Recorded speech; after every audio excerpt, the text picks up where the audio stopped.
Аварийная посадка любви дорамасы. Бұл дораманы шыққанына мінекей 5 жыл уақыт болған екен. Дораманы көргендер бар ма, естеріңізде ме?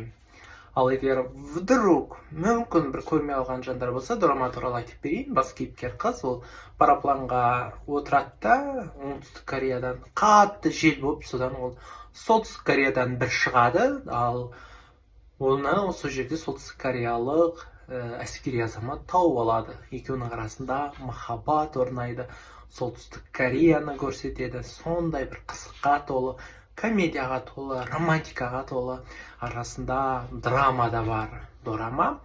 Осы дорамадан кейін әрине басты рөлді сомдаған Хён Би мен Сон Е Джин екеуі бірге шаңырақ көтерді, балалы болды. Сондықтан да дорама біткесінде бұл хэппи эндпен әрі қарай да жалғасты. Дораманы көргендер ойларыңызды, пікірлеріңізді жаза кетсеңіздер.